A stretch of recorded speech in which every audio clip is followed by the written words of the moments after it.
Hi, I'm Sue Wadden, the Director of Color Marketing for Sherwin-Williams, and my job is to lead color for our company. Super excited about this product. It's not only our best-in-class product, but it's tied to 200 brand new colors, available only in the Emerald Designer Edition. We've got a brand new ultra white base, which allows for the incredible performance with our brightest, cleanest white. So for designers, they'll be astounded by the results. Beautiful surface and finish, great sheens, amazing performance in the right colors, the colors that they're looking for. So once we got research from the field and designers, I looked at the colors that we had in our system, but there were gaps that we really needed to build into this system, and that's what these collections are going to do for us. And then we do the inspiration. So what's going on in color trend forecasting? What are we seeing in architecture and design into the next decade?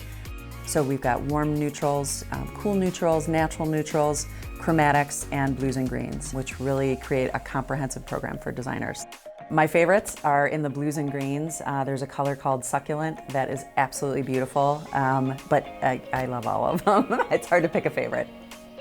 Emerald Designer Edition is, simply put, our best-in-class product. I really think that this product and these colors will help designers take their projects to the next level.